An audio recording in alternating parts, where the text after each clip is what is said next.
Hi, welcome to the second program in the Art in Arlington series. I'm Leonard Diggins and I'm the producer. In this program, we meet Sarah Milton, a neighbor of mine in East Arlington. When I found out that Sarah was having an exhibit at a gallery in Dorchester called Hallspace, well, I had to check it out. In the process of doing so, Sarah described to me how she creates some of her art and then showed me some of the pieces on exhibit. I found what Sarah had to say and show to be very interesting. I think you will too. I hope you enjoy it, and thanks for watching.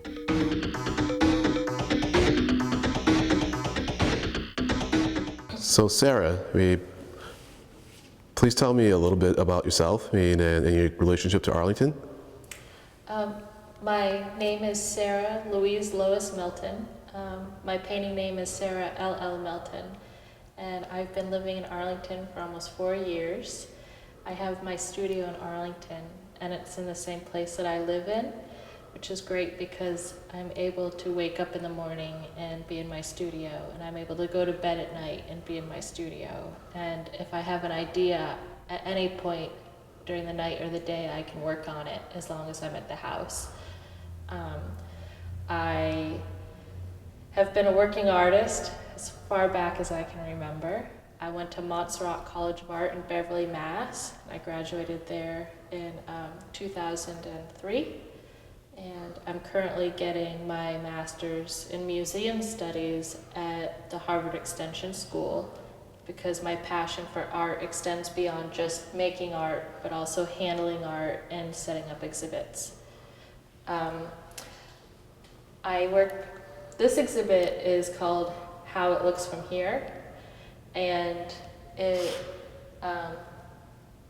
it's all works on paper, mixed media on paper. I tend to be a little bit more fearless when I work smaller. I also do paintings, oil paintings, but I respect the material too much. They're too precious. So that's why there's works on paper in this exhibit, because they're a little more fearless and playful. And these are some of the materials I brought from my studio here into the gallery. One thing that I recently started using is burnt wood. I have a bonfire pit at my house, and charcoal just wasn't big enough. It would just disappear really quickly. So I had a bonfire one night, and the next morning I woke up and there's these big, amazing, beautiful logs, and it occurred to me that these were essentially big pieces of charcoal. So I gathered up my arms full of burnt wood, brought them into my studio, and I've been using them ever since. And I don't actually, I'll show you a piece of paper here. You can really use it however you want.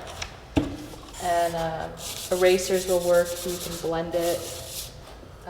So burnt wood is essential. I also really love spray paint. I really enjoy street art, and also spray paint sometimes a little unpredictable, like working with a kiln or sculpture because with ceramics, because you don't always know what you're going to get, especially if the cap gets plugged up. So it kind of introduces an element of surprise. And I also oil painting, so I work with a bunch of different brushes and etching ink. I enjoy the etching ink because I apologize for the background noise. We just had to take care of that for a minute. I'm going to start where I left off with, I use oil paint primarily. And then I've also started working with etching ink with oil paint because etching ink is transparent and it's very glossy and vibrant in ways that oil paint is not. I also work with oil bars, which are oil paint in a stick with a binder of wax, and it's a lot of fun. You can just play with them, and playing when making art for me is important. It's sometimes easy to get serious when making work, and sometimes you need to be serious, but then sometimes you need to just let go and create. And I also use, dry pastels and colored pencils, and also palette knives, rags, plexiglass. I use anything I can get my hands on to get the effects that I need in the studio. And that also encourages me to just play and see how things work, how things don't work, if they work together, if they don't, what's their lifespan. So being an artist isn't just about creating things, it's also understanding the materials that I'm using and what the possibilities are.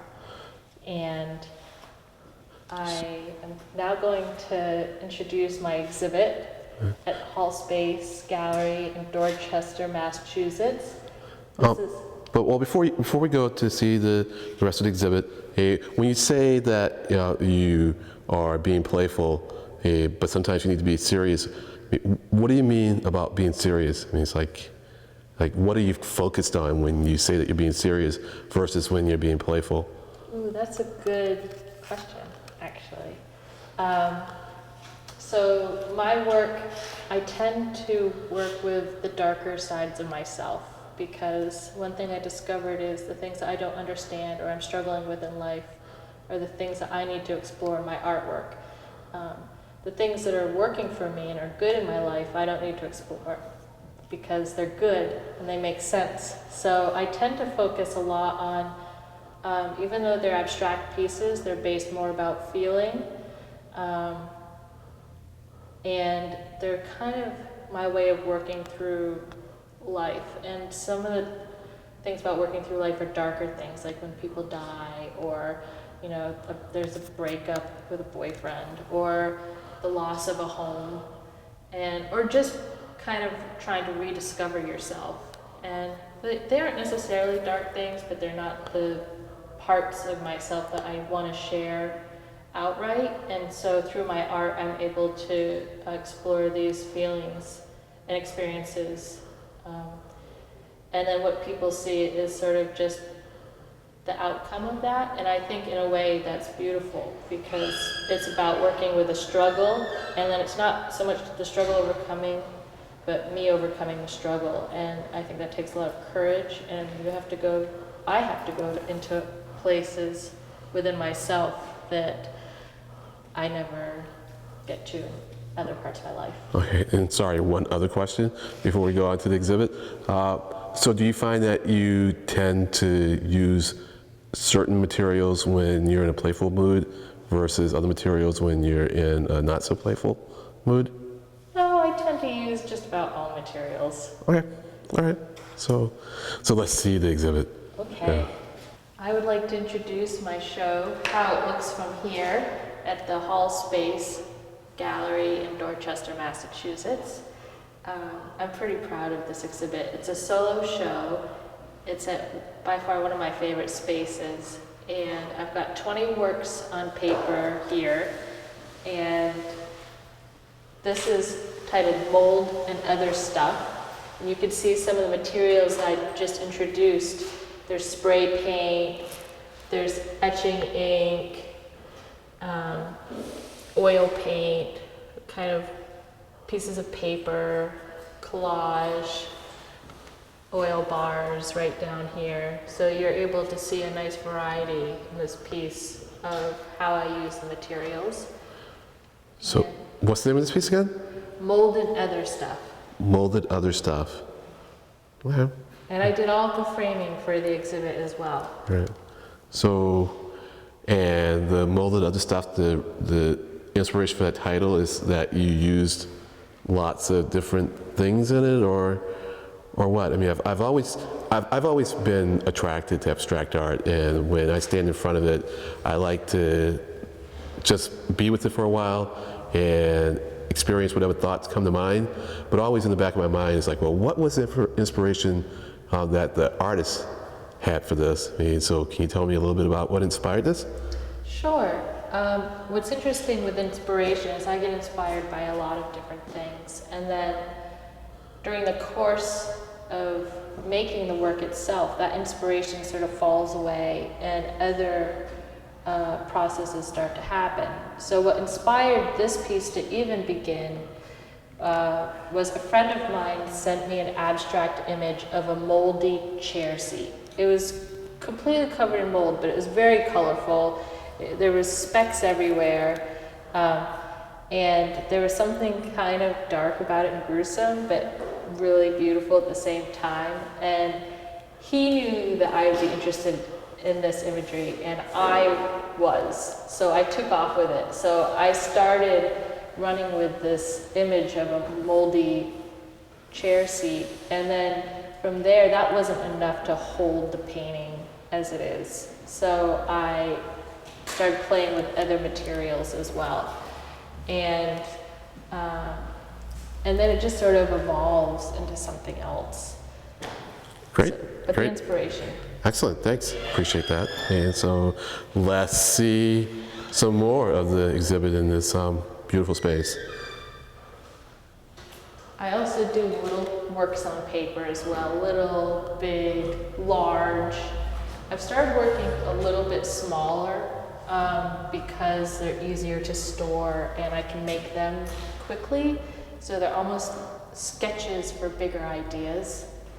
And this is the gallery. I made this piece about the same time as I constructed mold and other stuff. This is titled From Mars. All I can think about with this piece is a piece of rock or something foreign, just sort of moving through space. And, you know, there's cardboard in here, etching ink, spray paint, same materials you're going to see in other work. And there's a lot of layers. I do a lot of building up so that almost every layer is visible. So the very first layer will be visible, and then all the layers on top of it, and it starts to get thick and scratchy. Nice. And then this is one of my favorite pieces titled Modern Swinger.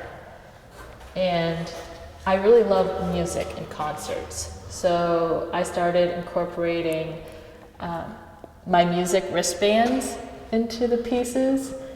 And this is the same sort of materials as everything else. It's cool. I like the wristband aspect because generally you can't wait to get the things off and then you discard them, but you actually have taken them and put them into the art. And so any thoughts about maybe including the ticket stubs themselves? Oh, that's a great idea. Yeah. Well, I should definitely start thinking about that. Hey, well, maybe sometime, we'll have another piece and I'll get to say it was inspired by my idea. Well, it's interesting that you mention that because over here, this long horizontal piece Let's go over to it. Yeah. has a paint tube, a metal paint tube in it, which I painted most of the picture with. So it's this piece is titled Utopia. And here's the metal paint tube. I epoxied it to the surface. I actually cut it open with scissors like a kind of gutting a fish. And I took my fingers right in the paint and I just smeared it.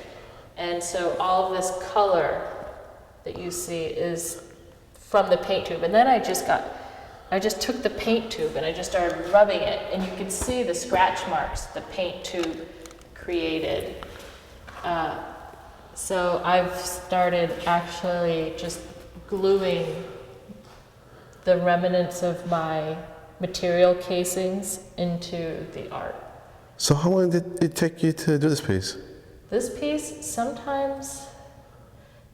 took me a few months. A few months, I got you. So sometimes a small one can take me a day. Yeah. Sometimes a couple of times, and then some of them take years. Some of my work I start and then it's nice, but it's not good enough. Nice is not good enough for me. I want to make sure I go beyond what I know. And sometimes I don't have the tools and skills or the knowledge to take my work further.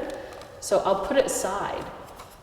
And then sometimes months or years later, after doing a lot more work, I have the experience to complete a piece, and I'll pull it out of storage and I can just finish it. And so the process is interesting. I'm constantly growing, and I don't think there's enough. It's why we have a lifetime, because it definitely takes a lifetime to sort of get to where I want to be as an artist. But then if I ever got to where I wanted to be, there's no point in living anymore, because then you'd already know it all. So I'm really glad that I'm not where I want to be as an artist, because I still want to be here. I get making art. No, I totally appreciate that. I mean, life is about the struggle, as I often say. So I get the impression that you are often working on more than one piece at a time. Yes. I'm usually working on anywhere between 6 and 12 pieces at a time. Wow. It's kind of like I read multiple books at a time. Oh, wow. Huh. Because, well, a lot of these materials take a long time to dry. Oil, paint, etching ink, sometimes the glues. And so if I work into them too much, they get muddy. And so in order to keep things sort of fresh, have them keep that original fresh color, I will work on a piece, let it be. Work on another piece, let it be. And then I can just keep going in and out all of them. And then also that way they all come to completion about the same time. So then I end up with a mini body of work every time I finish them up.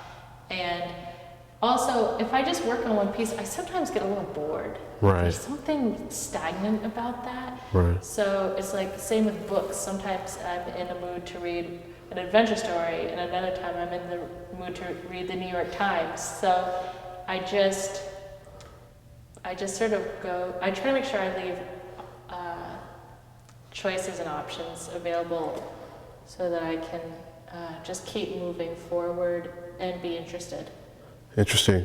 So do you find that when you're working on multiple pieces that they influence each other, or do they all just kind of stay on their separate tracks and there's no bleed over, from one thought process in one piece over to the other piece?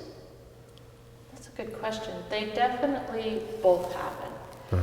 Sometimes they really do influence each other. And I believe that everything sort of influences everything I do, from the people I spend time with to the things I eat, the environments I'm in, the colors I'm around. You don't always notice them or see them. You might see them in the after effect.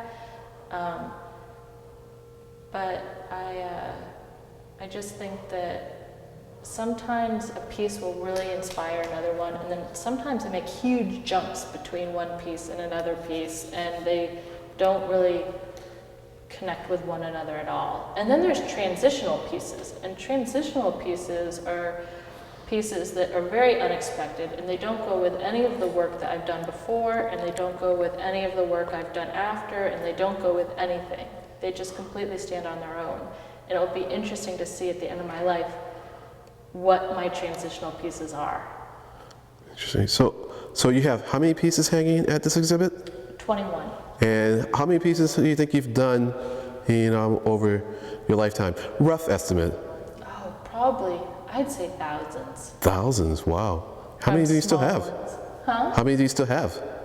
Quite a few. Right. And I also, a lot of my friends and family have pieces. I call it safeguarding. They're Right. safeguarding the work. A lot of work is in storage. Sometimes there's multiple shows up. And I like to just keep things moving. I love to make my own cards. Right. So a lot of my friends and family have little homemade cards, which are essentially little pieces of art that can be framed. Yeah. And I love the idea that it's nice when artwork is accessible to a lot of people, because a lot of art isn't accessible. Even some of the work that's in this exhibit I can't afford. But that's why I created some small works too, is because it's nice that when you can have an original piece of art, a one of a kind that no one else has, and it's yours, and it means something. There's care in what I do. I understand. Definitely understand. So, is there anything else you want to show me? Yes. I would like to show you Postcard Piece.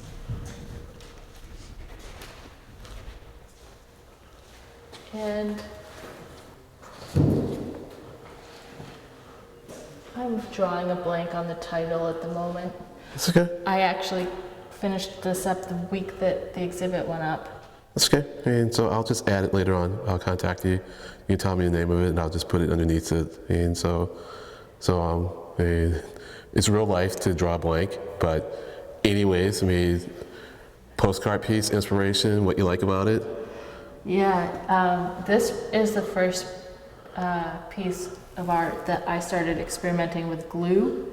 I mean, the pieces are glued together, but sometimes when they don't work, you can rip them apart. And so this effect in here, this sort of marbling wild effect, is from gluing two pieces of paper together and pulling them apart. And it pulls up the pigment. But then the pigment is on another side, which I'll have to show you where the other half, the sister half of this piece, is actually behind us on this little piece that's titled Heritage.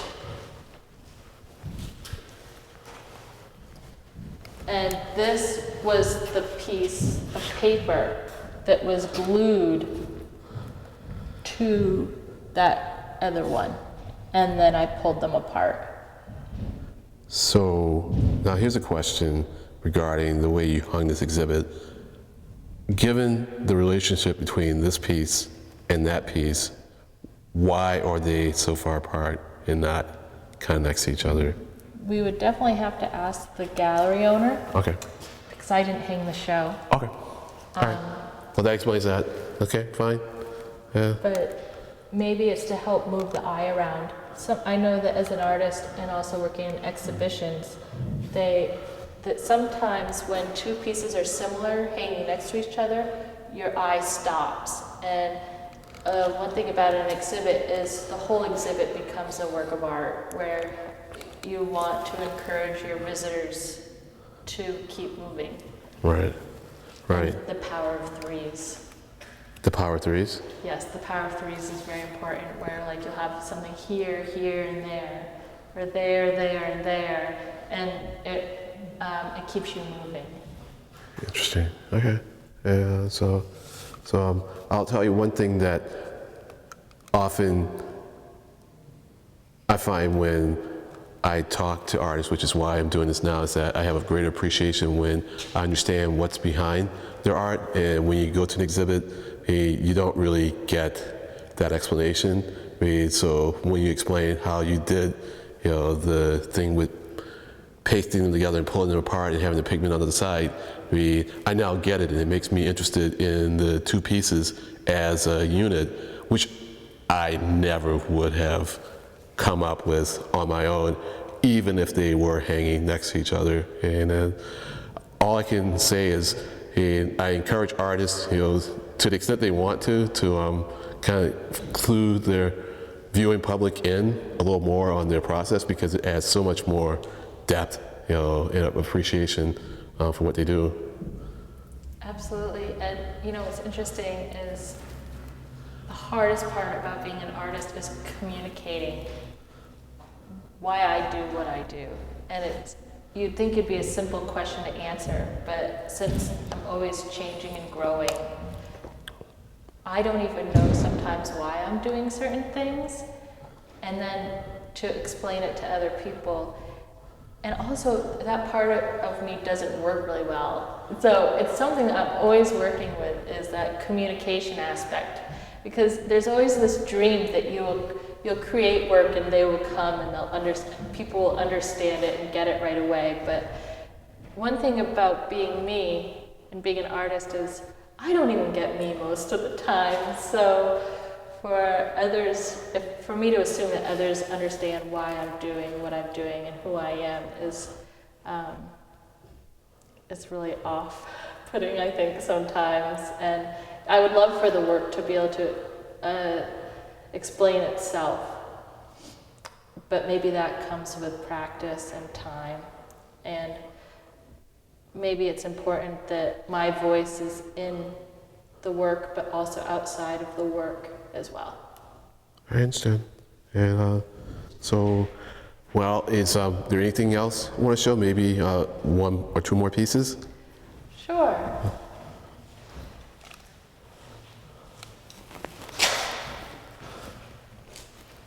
This is based after my favorite color. It's titled Tribute to Turquoise. And I realized it's my favorite color of all time, and I'd never really done a whole turquoise painting. And then, Well, hold on. You can't say it's your favorite color without telling me why it's your favorite color. I haven't totally figured out. It's just something I'm drawn to. Turquoises and blues. I just naturally, like, if they're in a pile of colors, I just want to pick it out. I'll go past a turquoise car or a turquoise house or a turquoise scarf, and I'm like, whoa. Like, there's something about the color that just brings me to life. I'm sure orange does the same for other people, but for some reason, there's something about blue-green that just drives me wild. Well, I'll tell you what it does for me is I find it very calming and very soothing. You know, it just makes me sigh with relief. And yeah, it's a very peaceful, serene color for me. And so for me, if I were to have this in a room, it would just relax me. And then if I were to be upset about something, I just look at it and it would relax me. And so I like the piece a lot. Thank you. Sure. And so our last piece. Our last piece. This one I made in 2009. This is titled 3, and it's different than the rest of the work here because it doesn't go all the way to the edge. There's space around it. There's some breathing space, as where most of the rest of my work goes completely to the edge of the paper. This one is sort of centered, and I feel like it happened in one shot. It was really simple for me to make, and it's resolved. And I sometimes wish that I could get back at this. Like, I'm always working to try and not go all the way to the edge of the paper, to let a brushstroke be a brushstroke, not overwork things. And this piece is an example of me at my best when I'm an artist. And for every 20 pieces I do, I maybe get one piece that really nails it. Well, that's a good way to end the interview. To end it with a piece that you say shows you at your best. So thank you very much. I really enjoyed this, and look forward to seeing your other exhibits at some point in time. Thank you, Len.